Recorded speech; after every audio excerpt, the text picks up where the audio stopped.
ಸನ್ಮಾನ್ಯ ಅಧ್ಯಕ್ಷರೇ, ಇವತ್ತು ನಾನು ಮೊದಲನೇದಾಗಿ ನಿಮಗೆ ಧನ್ಯವಾದಗಳನ್ನು ಸಲ್ಲಿಸಲಿಕ್ಕೆ ಬಯಸ್ತಾ ಇದ್ದೀನಿ.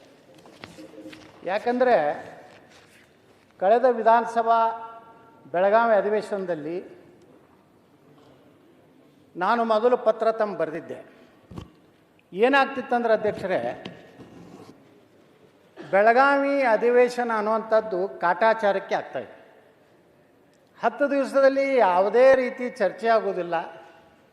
ಅದರಲ್ಲಿ ಸಭಾತ್ಯಾಗ, ಧರಣಿ, ಒಬ್ರಿಗೊಬ್ಬರು ಘರ್ಷಣೆ ಈ ರೀತಿ ಆಗಿ ತಾವೆಲ್ಲ ಸಾಕಷ್ಟು ಅದನ್ನು ಕಂಟ್ರೋಲ್ ಮಾಡಲಿಕ್ಕೆ ಪ್ರಯತ್ನ ಮಾಡ್ತೀರಿ. ಒಂದು ಸಲ ಪಾಪ ತಾವು ಆಡಳಿತ ಪಕ್ಷದ ಪರವಾಗಿ ಮಾಡ್ತೀರಿ, ಒಂದು ಸಲ ವಿರೋಧ ಪಕ್ಷದ ಪರವಾಗಿ ಮಾಡ್ತೀರಿ, ಕೆಲವೊಮ್ಮೆ ನ್ಯೂಟ್ರಲ್ ಆಗಿರ್ತೀರಿ. ಯಾವ್ಯಾವ ಗೇರ್ಗಳು ಎಲ್ಲಿ ಯಾವಾಗ ಹಾಕಬೇಕು ಅನ್ನೋದು ತಮಗೆ ಭಾಳ ಚೆನ್ನಾಗಿ ಗೊತ್ತಿದೆ. ಆದರೆ ಅಧ್ಯಕ್ಷರು ಏನಾಗಿದೆ ಅಂದರೆ, ತಾವೇನು ನಿರ್ಣಯ ಹೋದ ಅಧಿವೇಶನದಲ್ಲಿ ತೊಗೊಂಡ್ರಲ್ಲ,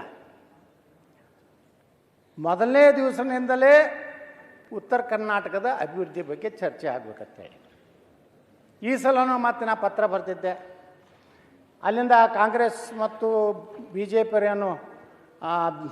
ಬಿಸ್ನೆಸ್ ಅಡ್ವೈಸರಿ ಕಮಿಟಿ ಒಳಗೆ ನಿರ್ಣಯ ಮಾಡಿ BSc ಅದರೊಳಗೆ ಮಾಡಿ ಇವತ್ತು ಮಂಗಳವಾರದಿಂದಲೇ ಚರ್ಚೆಗೆ ನಮಗೆಲ್ಲ ಅವಕಾಶ ಕೊಟ್ಟಿದ್ವಿ. ಅದು ದುರ್ದೈವ ಏನಂದರೆ, ಭಾಳಷ್ಟು ಜನ ಉತ್ತರ ಕರ್ನಾಟಕ ಬಗ್ಗೆ ಮಾತಾಡ್ತಾರೆ. ನಾನು ಇಷ್ಟೇ ನಿಮ್ಗೆ ವಿನಂತಿ ಮಾಡ್ಕೋದು, ನನಗೆ ಸ್ವಲ್ಪ ಆಯಿತು ತನಬೇಡ್ರಿ, ನಮ್ಮದು ಮೂಡ್ ಬೇರೆ ಕಡೆ ಹೋಗ್ಬಿಡ್ತಾರೆ.